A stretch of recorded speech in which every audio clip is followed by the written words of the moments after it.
This month, our mission partner is Knitting for Peace. And in a moment, we'll hear from Mary Ellen Garrett about the mission and ministry of Knitting for Peace. But I also want to just remind you about the mission and ministry of the church, and thank you for being so generous in your support. We didn't know going into this pandemic what would happen for lots of reasons and lots of ways, but you have continued to be generous to their church, and I just want to say thank you for that. Our mission and ministry of being connection during this time of isolation strikes me as one of the most important things and one of the most Christian things we could do as a ministry of Jesus. You, I hope, are enjoying the way we're offering you various worship services during this time of separation. These are like our pre-recorded ones as well as the ones we're doing at the church. And I have some exciting developments. So we have been talking about Park Hill 2.0 as our intention to continue to provide streaming services of our service going forward, whether it's now during our separation or beyond, so that those of you who are worshiping with us from around the country can continue to do that. We're right now in negotiations with the company to provide that equipment, and so it's exciting. It's an exciting time. And I want to invite you to invest in Park Hill 2.0 with us. Doesn't have to be a lot, doesn't have to be a little. It can be what you're moved to give. But I do invite you to invest in this vision of our being church both digitally and locally. And I thank you for your gifts. Thank you again for the opportunity to be this month's mission partner. I'm Mary Ellen Garrett, Executive Director of Knitting for Peace. I hope you've had a chance to learn more about our work and how you can get involved. This is a busy month for us. By the time you see this, the boxes behind me containing over 1,000 items will be on their way to people in Zimbabwe. We also have just had some very heartwarming local deliveries, which will feature in the slideshow, because we can all use good news in these times. Thank you again for your generous support this month and throughout the year.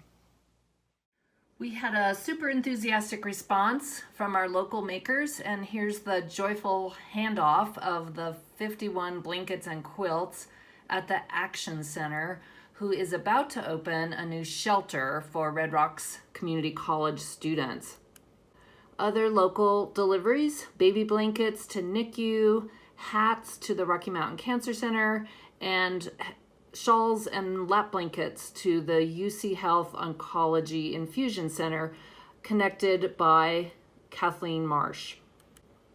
We shipped over 1,000 items that will reach people at medical clinics in Zimbabwe, and other local makers like Linda Sadarius are separately shipping quilted sleeping mats. Thank you for being the church home of Knitting for Peace. We thought you might like to have a quick tour.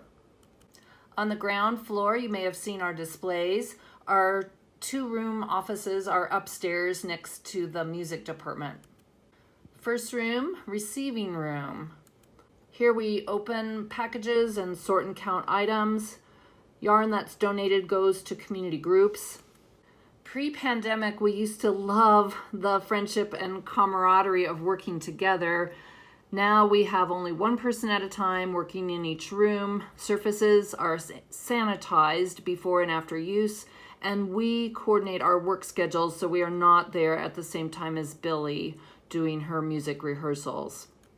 Drop-offs are now at my house or by appointment. Here was 4 months worth of quarantine knitting and crocheting that another Peace Pod recently brought.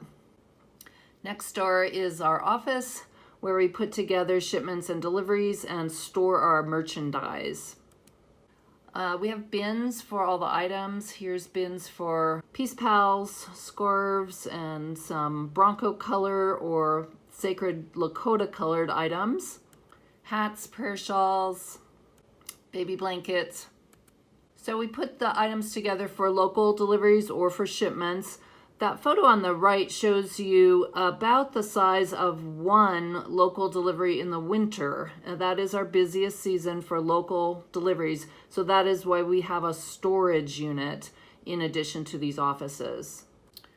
Thank you notes remind us of why we do this work. I'd like to read just one to you from the Denver Early Excellence Program, which Sue Wofford connected us with that school. Thank you for making sure our children stay warm this winter with the beautiful hats, mittens, and scarves.